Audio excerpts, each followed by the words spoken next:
Hi, my name is Esther Perry, and I'm going to be recording my author discussion on Richard Wright. So, I'm going to do that.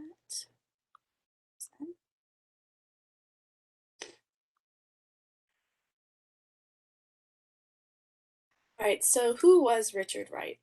Richard Wright was an African American poet and writer that lived and wrote it through one of the most turbulent times of American history, the Harlem Renaissance, or aka the Jazz Age. He would go down to be one of the most influential and inspirational writers of the 20th century. So I have a video here. I'm just gonna...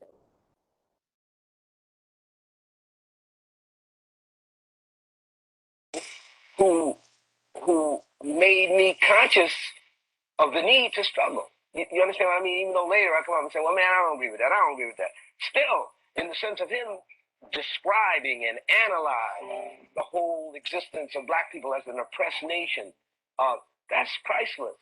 All my life I heard of black men being killed because of white girls. There I was. Richard Wright proved that a black writer could write considerably better than most of the white writers of his day. And after Native Son, the condescending attitude toward black writers was over. He said, nothing comes before my heart. For him, his art was sacred. He didn't care about anything else but that. What he had to do was the most important thing.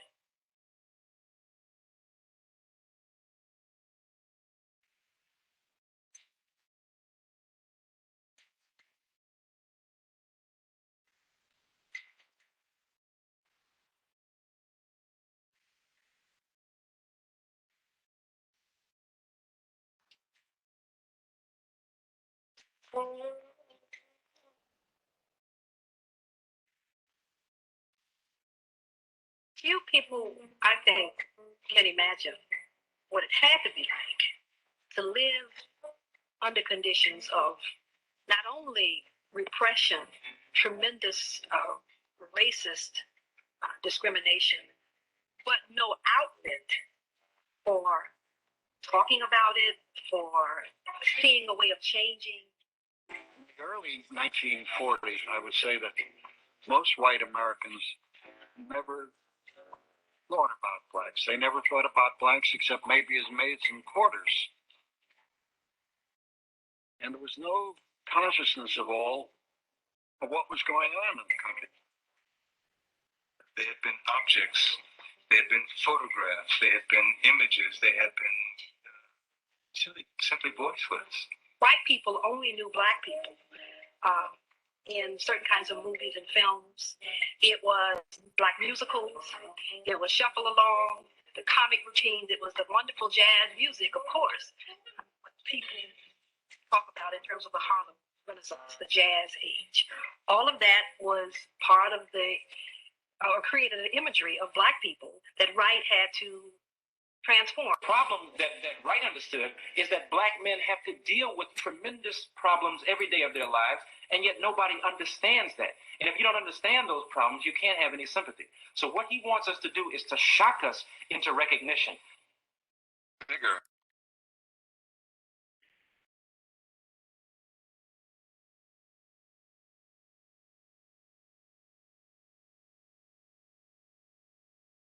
So I chose that video because it shows how Wright was a beacon of light and hope for so many African Americans. Rose up out of such a dark childhood, a dark place, and was able to create fame and fortune from his writing. He changed the way people viewed African American writers as a whole. He changed the community. And one of the quotes that was really brought to my attention was kind of the first thing that was said in the video. That Wright was the one that made me conscious of the need to struggle. Wright almost showed people that this isn't the way that we need to be living. So Wright's early life. Wright was born on a plantation near Natchez, Mississippi on September 4th, 1908. So his father left them shortly after they moved to Memphis, Tennessee, and his mother actually fell ill in 1915, so leaving them orphans. They did go to an orphanage, but they were quickly transferred to their grandparents, him and his brother, and which is where he actually published his first short story, which was The Voodoo of Hell's Half Acre. So that is stemming from the loneliness and the depression that he actually felt during that time. There was a lot of controversy behind Wright, not only because of his communist views, but also because of one of his novels. So he actually was a communist for many years, and he had those views, and he urged other writers to also get those views. He blueprinted Uncle Tom's Cabin and almost made fun of it in his writing Uncle Tom's Children, but stained it with the communist views that he had in the Marxist propaganda and the Freudianism. So one of his most famous novels, Native Son, Wright creates a controversy surrounding the deeply flawed main character, which Bigger Thomas, who I'll talk about that a little bit more later, but it was just a very deep character. And the publication of Native Son actually caused an uproar in society due to the themes of systemic racism and segregation. So the works of Richard Wright, The Last Black Song, was one of the only pieces he wrote that was from a women's perspective. So The Last Black Song was based off of the death of his uncle, who was murdered by white men who wanted his uncle's land. I found that this could be compared to Jean Toomer's Blood Burning Moon that we covered in Voice Thread number 4 and found on page 120 in Norton's anthology.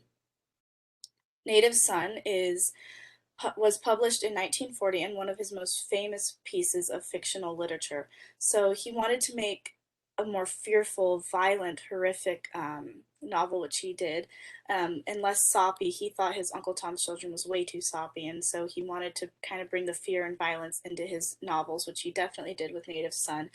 The novel is about a black child, Bigger Thomas, who accidentally kills a young white girl and the repercussions that that child faces for killing that white girl.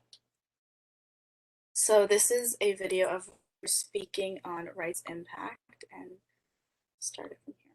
Sumptuously by two people before me, so I'll just leave that alone and say that I'm very happy to be here, very fortunate to be here. I'm a writer. I consider Richard Wright a indispensable set of shoulders that I have the privilege to stand on, a set of shoulders that American literature stands on, a man who kept the faith, stayed in the struggle till the very end, a light and an inspiration. Simple as that. I say I'm very lucky. It's also a little scary to think I've lived longer, a lot longer than Richard Wright now. And that gives me a different kind of inspiration. If he did so much in the time that he was given, how can any of us feel any less compelled to try to make a contribution in the time that remains to us? So young people, the time is always shrinking. And if you don't do it today, if you don't get it right today, who knows whether you're going to have tomorrow? That's all the preaching. I'm going to just read 3 pieces. At the end of Richard Wright's life, after writing very long narratives, he began to write poems, smaller and smaller poems, poems of 17 syllables. And I understand that now as I grow older. The urge to compress, the urge to treat the language almost like a kind of exquisite, expensive medium. You can't afford to just throw these words around. They can hold truth, they can hold understanding, they can connect us. So you want not to waste words. And in my case, I'm writing a series, along with my novels, I'm writing a series of very short stories. I don't know what to call them yet, but many of them only have 200 words, maybe 1,000 words, the very largest, a couple of thousand words. And I'm going to read 3 of these in tribute to Richard Wright because he's been an inspiration in so many ways. So this is me. I also write long narrative forms, novels, essays, etc. But this is my attempt to make the language shrink, but not lose any of its power. Not lose any of its power. So